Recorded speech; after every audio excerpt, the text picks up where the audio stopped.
6 fights down. How many to go? 6 to go. We are halfway through of an amazing card. Only 1 decision so far.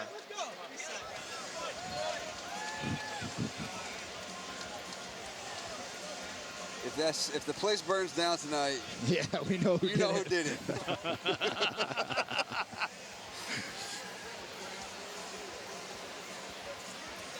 Ladies and gentlemen, we are set for our next bout of the evening, scheduled for 3 rounds in the bantamweight division. Your official for this bout, Todd Anderson. Introducing first, fighting out of the blue corner, representing a Tri-Tech, BylykbashiVsBehling.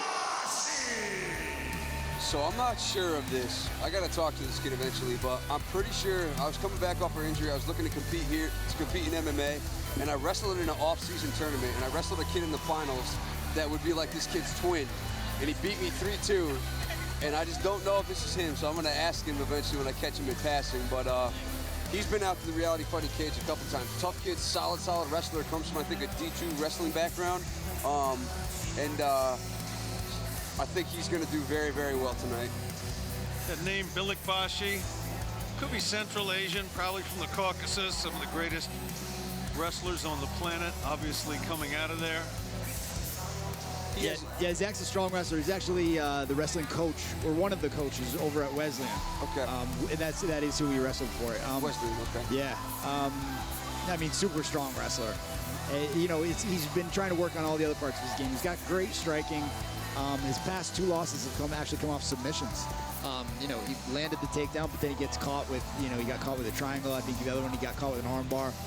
So he's been working on that for the past year. Yeah, I remember the fight he had. I believe it was another kid fighting on this card tonight, Kane. He did well, looked really good, had good motion, and I think he ended up clipping him with some punches, and Kane ended up on his back and snagged an arm bar on him and finished him with an arm bar. But yeah, so just putting it all together, you know. I mean, he's got what it takes. It's just, you know, working on the fine details, man. When, you know, you get someone in those positions, you can't make any mistakes. I think the thing coming from a wrestling background, too, is it teaches you to endure MMA. Representing Nostos MMA,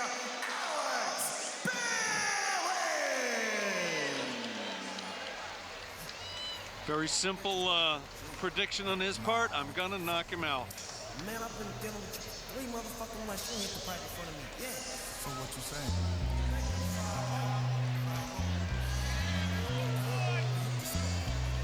He asked for a shout out for Devin and Carolyn Powell for his striking coach, Nick Miles, his wrestling coach, Ross Danner, family and friends.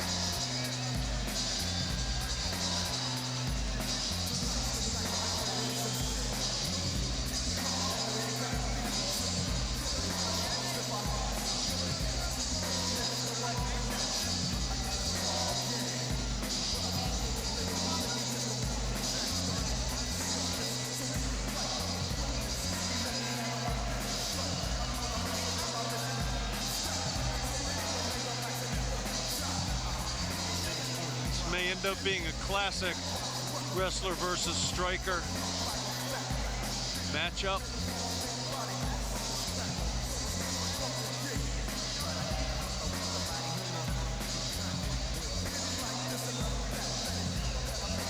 Nice to see the number of sponsors Behling has, especially as an amateur. MMA in New Hampshire has come a long, long way.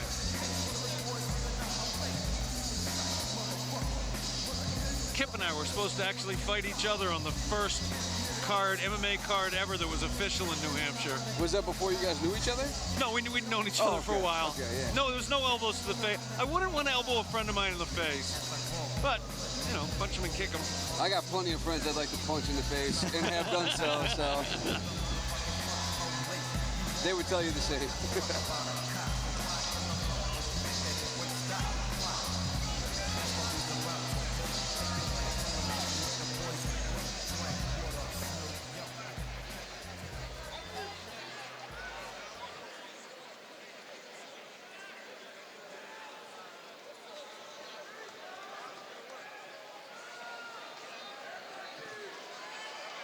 All right, fight fans, we've got Zach Bylykbashi in black and Alex Behling in red. It's on. Southpaw orthodox matchup. Zach finding the inside leg kick.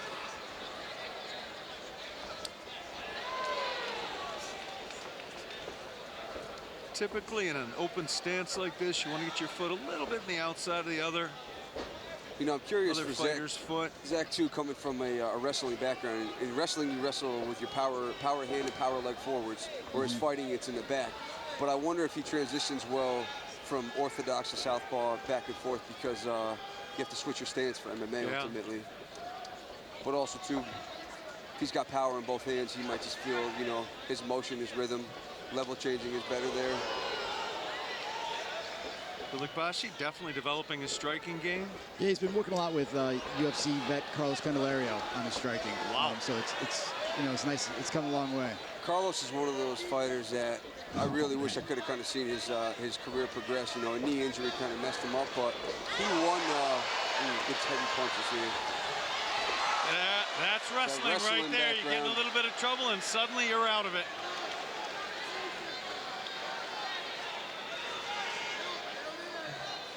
Great job by Zach here.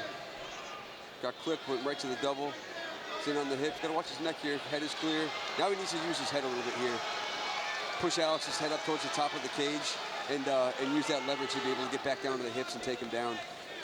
We talk about this almost every single time we have a card where head position is so crucial against the cage. Yeah, that giraffe fighting is a huge percentage of the game and underutilized, I think. Extend your opponent's head towards the top of the cage and give you a better opportunity to get to the hips. Zach's doing good there, staying busy, controlling that lead hand. Nice knee to the body there.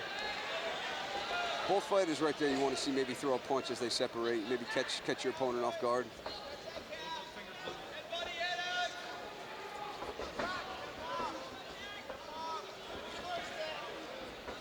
If I was Alex, I'd move my feet maybe just a little bit more, keep a lot more motion. That way Zach can't time a takedown. Like you said earlier, you know, when you're throwing punches, that's the best time to be taken down. Yeah, it was how Jeremy Horn took down Randy Couture. Nice left hand over the top, just grazed him. Keep his feet wide here. Zach's doing a good job being in on the single. He's got to finish the double and get his hips underneath him, or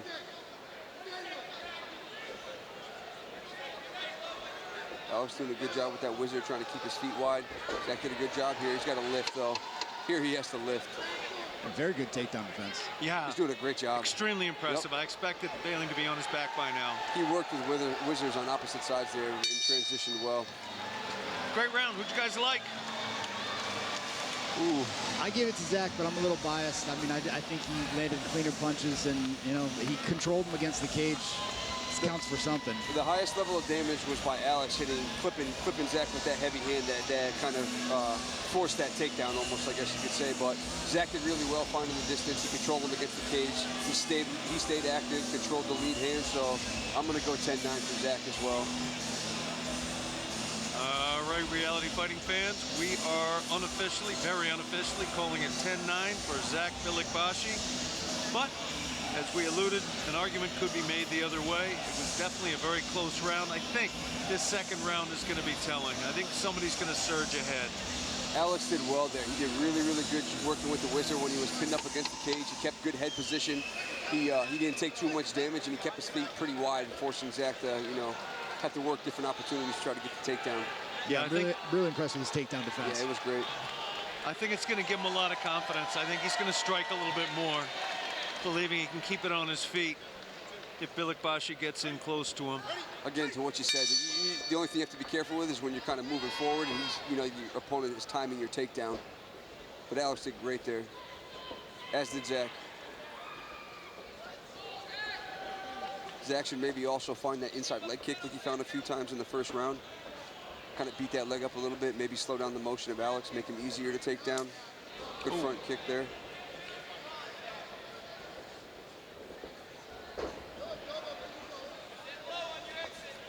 Ooh. Zach throwing that, you know, double left-hander. It's tough to find the distance, to cover the distance and find that range and land that punch, with those being your lead punch. Maybe work a jab in there, work the kick again. Interesting to see Alex shifting back and forth.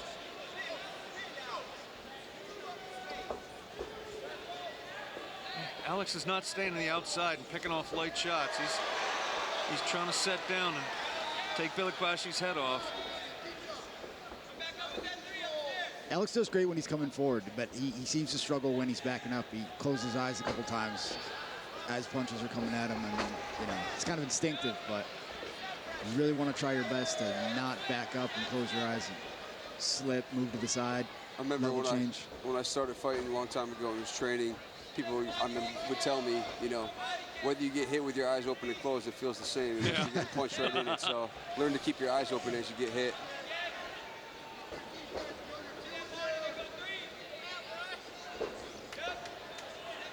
That's also one of those kind of, I feel like, God-given talents. People that just, they find calmness in the chaos in range when they're just throwing heavy punches. They kind of see things coming. Yeah. It's tough to sometimes teach that to somebody that doesn't have it. I have never had any luck teaching eyes. I just never have. You can't. Few people have it, and that's that. It's like teaching someone to be tall, as far as I can tell. Oh, quickly denied. See, right to that whizzer, right off the bat. He's kind of controlling upper body a little bit against Zach. Hinging really forward at the hips too. Doesn't want to get driven to his back. Yep, he's doing a good job. His feet are wide, sprawling the correct way against the cage. He just needs to. Ooh, did a low blow there? Nope. He got hit low. Zach did a good job of disengaging and striking right away on the way out. Yep.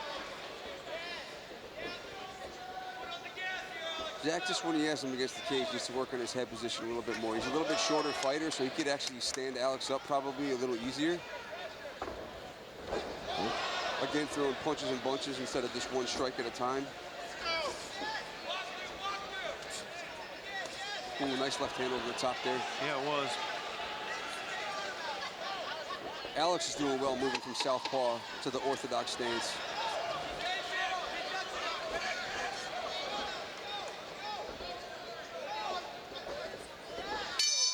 Wow.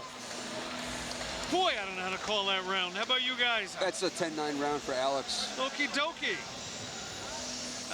Push the pace, landed more strikes, defended the takedown. The takedown, I don't think really did much anything for Zach.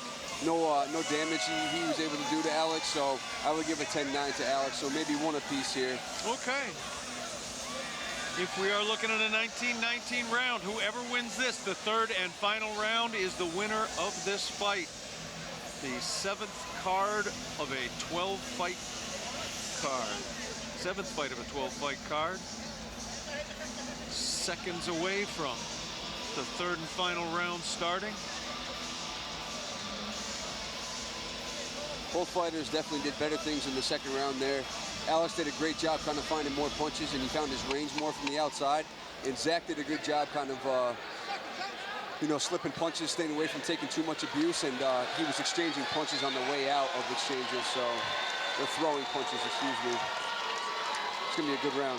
Yeah, it was interesting. The second round, I think both of them, I saw an increase in confidence. Yep. You typically do not get. Alex is setting way down before he throws those punches. He kind of telegraphs it a little bit. It's almost like there's like a motion in his hips and his hands before the punch comes out, and it's not fast. So I think that's where Zach's kind of capitalizing, is he's not taking a lot of abuse. Yeah, see, he kind of paws it out there. Zach really has to just get his hands going a bit. He's got the wrestling. If he were to get clipped, he can go back to that takedown. He's got to try to finish him here with some strikes. Perfectly timed double. What timing! Perfect time double. Wow, that was a thing of beauty. Alex is in on a Kimura. Zach's got to be careful. It's hard to keep people down in the sport now. Tough to take them down, harder to hold them. I would assume Alex is coming from a wrestling background, because he looks like it, right? Yeah, he grapples well, he gets to his feet well, and like this cat kind of position right here where he's keeping his, you know, his body nice and tight as he's coming up. He can defend the strikes, as well as, that's what they teach you in wrestling. You kind of make a ball if you get taken off your feet, so that way when you hit the mat, you can pop right back up with all 4 limbs.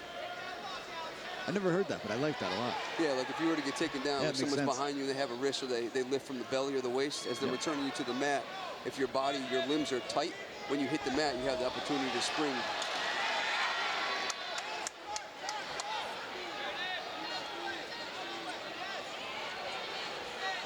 Zach just, He's doing a good job, but he needs to cause some damage. Yeah, he needs to strike here. And this goes back to the head position. Like, same thing where even if he stayed against the cage with his head underneath Alex's chin, he'll know where to punch.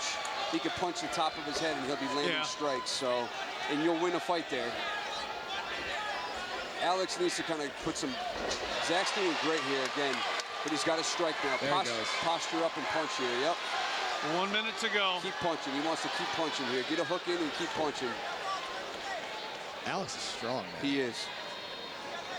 And he doesn't panic in the grappling exchanges. Zach has to separate here and try to get some offense going.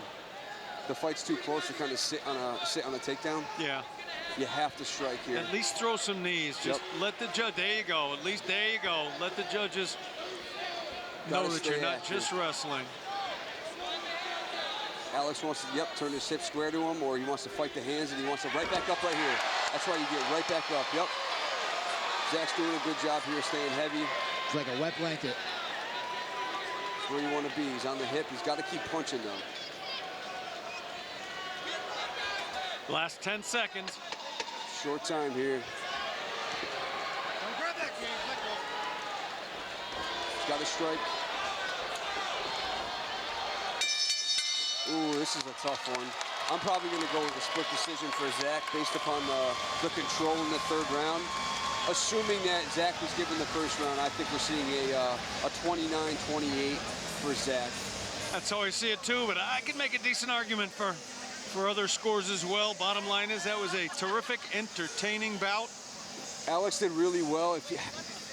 Zach did what he needed to there. He threw a little bit more punches and bunches in the third round. He closed the distance well. He smothered Alex with wrestling. He controlled the hip.